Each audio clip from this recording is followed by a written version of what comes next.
আমরা ভয়েস দিয়ে অডিও দিয়ে আমাদের লেখাটা টাইপ হয়ে যায়।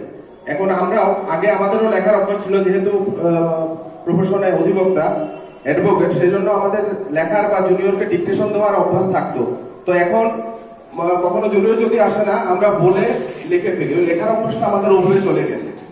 তো এখন এটার থেকে বেরো এসে গেছে এআই। আমরা নিশ্চয়ই এআই সম্পর্কে জানি, আর্টিফিশিয়াল ইন্টেলিজেন্স। তো এটা আমাদের, আমরা বলতে পারি যে আর্টিফিশিয়াল ইন্টেলিজেন্সটা আমাদের নিউক্লিয়ার বোম থেকেও কিন্তু খতরনাক আমাদের সাহিত্য সংস্কৃতির জন্য। কারণ এটা এটা আমরা তো হোয়াটসঅ্যাপ বা ফেসবুকে কিছু বলতে হয়, এটাতে কিছু বলতেই হয় না, শুধুমাত্র ইঙ্গিত দিলে ও সব বুঝে নেয়। আলটিমেটলি আমাদের ব্রেন থেকে শতগুণে ফাস্ট। তো ওই সেজন্য আমাদের লেখার সংস্কৃতিটাকে আমাদের বাঁচিয়ে রাখতে হবে, আমাদের ডেইলি ডায়েরি লেখার অভ্যাস করে। আর এই যে সংস্থার উদ্যোগ নিয়েছে, তো আমি ওনাদেরকে আরেকটা আগ্রহ করব যে আমাদের যে লোকাল কালচার আছে, বরাকভ্যালির যে লোকাল কালচার আছে, লোকাল সংস্কৃতি, আমাদের ইতিহাস,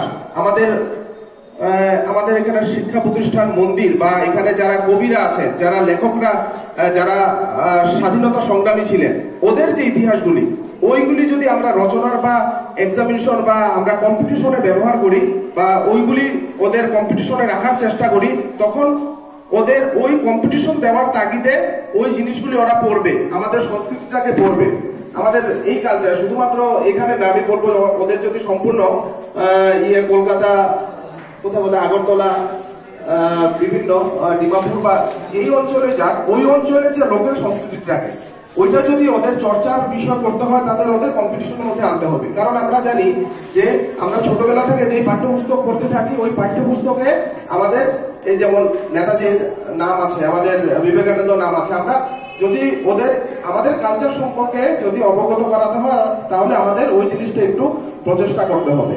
আর আরেকটা, আমার দাদা আছেন কিনা জানি না, তো আরেকটা কথা বলেছিলেন যে আমরা বাঙালি বলে আমরা ভারতীয় নয়, এই কথাটা আমি একদমই মানতে পারছি না। আমরা ওই আরেকটা চিন্তাধারা, যেটা ওই চিন্তাধারা আমাদের যে কমিউনিস্ট চিন্তাধারা, এই চিন্তাধারাও আমাদের বাদ দিতে হবে। কারণ এইসব এই প্ল্যাটফর্মে এসে এই কথাটা বলা, যেটা আমি সেটা আমি মেনে নিতে পারছি না, এরকম কথাটা আমি অন্তত এটার প্রতিবাদ জানাই। তো বাকি তোমরা যারা স্টুডেন্টরা আছো, তারা সুন্দরভাবে তোমাদের ভবিষ্যৎ আরো উজ্জ্বল হোক, এই কামনা দিয়ে আমি ক্ষুদ্র বক্তব্য শেষ করছি। এবং আমি একটা মিটিং এ যেতে হচ্ছে, সেজন্য বিদায় নিয়ে এসেছি।